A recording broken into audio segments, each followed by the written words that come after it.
Welcome to YOYK. YOYK is the short form for Yadhum, Oore, Yavarum, Kelir. This term in Tamil was coined in 500 BC, 2500 years ago.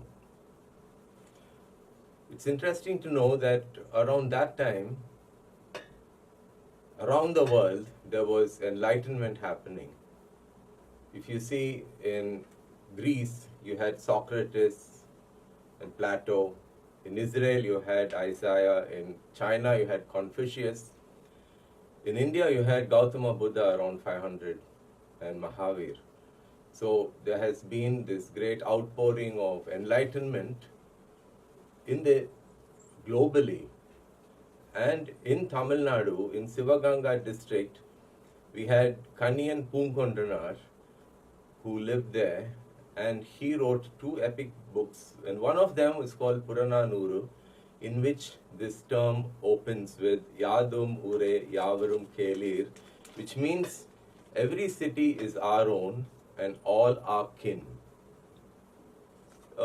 It's worth noticing that 500 years ago, to utter a word like this, a phrase like this, which even now civilization finds it difficult to come to terms with.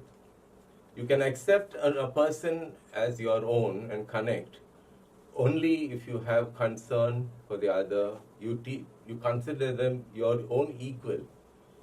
You love the person unconditionally.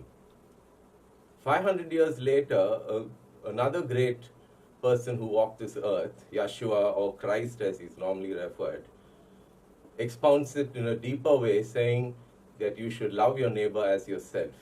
But 500 years before that, Kanniyan Poonkondanar says this magnificent term, Yadhum, Oore, Yavarum, Kelir. Now, why is this so very important in this time? It's because the world around is still in conflict mode. Though apart after World War II, the conflicts have reduced. Nations are spending exorbitant amounts on military budgets, perceiving other nations as their own enemies. India has one of the highest defense budgets. US has a defense budget that is totally unwarranted, running into billions. Now, why is it we are not able to consider others as our own, even in this century when there is so much of enlightenment happening?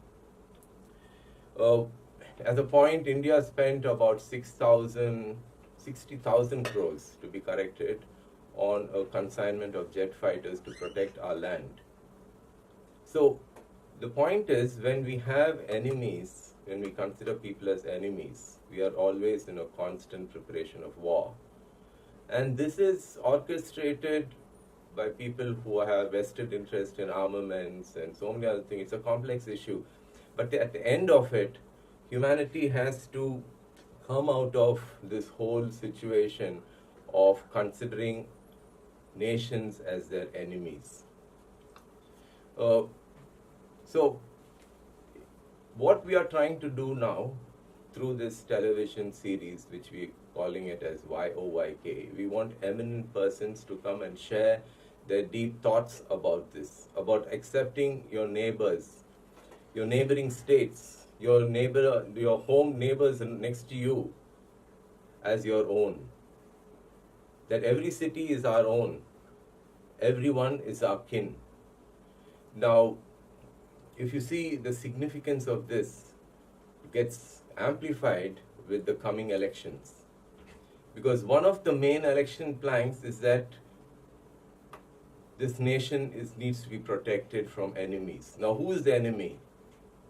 Either we are all friends or we are all enemies. We'd rather be friends with everyone. The point is, 60 years after independence, we are still having problems in coming to terms with our enemies, so-called neighbors, or so-called enemies, our neighbors.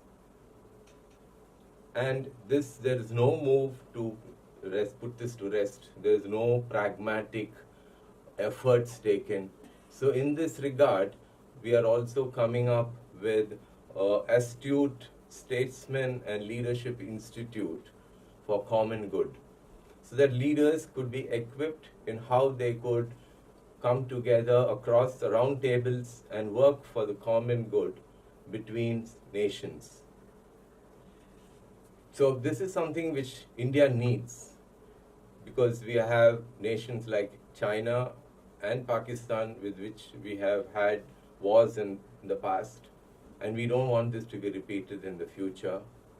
So typically, YOYK campaign gets significance because we want the new government which is going to come in place to work for peace with the neighbors, not to consider neighbors as enemies, neighbor nations as enemies, and work for constant preparation of war, because we need money to educate our youngsters, to heal our sick, for so many other reasons. And this cannot be wasted in just armaments, thinking that our neighbors are enemies. In fact, we should go all the way and help Pakistan and other nations to set right their own issues, how they can bring peace in their land.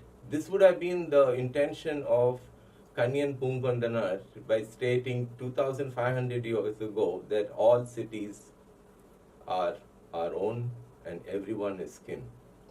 So I'm going to close this small introduction with this thought that please think, let our leaders be elected who can give peace for us, who will lead this nation towards peace, not in considering our neighbors as enemies and in promising that they will fight. We don't need to fight anyone. We need to embrace others in love and enjoy and live peacefully, because a nation can prosper only when it is in peace. During war, a nation cannot prosper. A nation is bleeding. So this should be the plank for which this election, 2019 election, is going to be held, so that we have leaders who will affirm to the nation, to the people, to the nation, that they will move this nation towards peace, because that is what our forefathers intended. Thank you.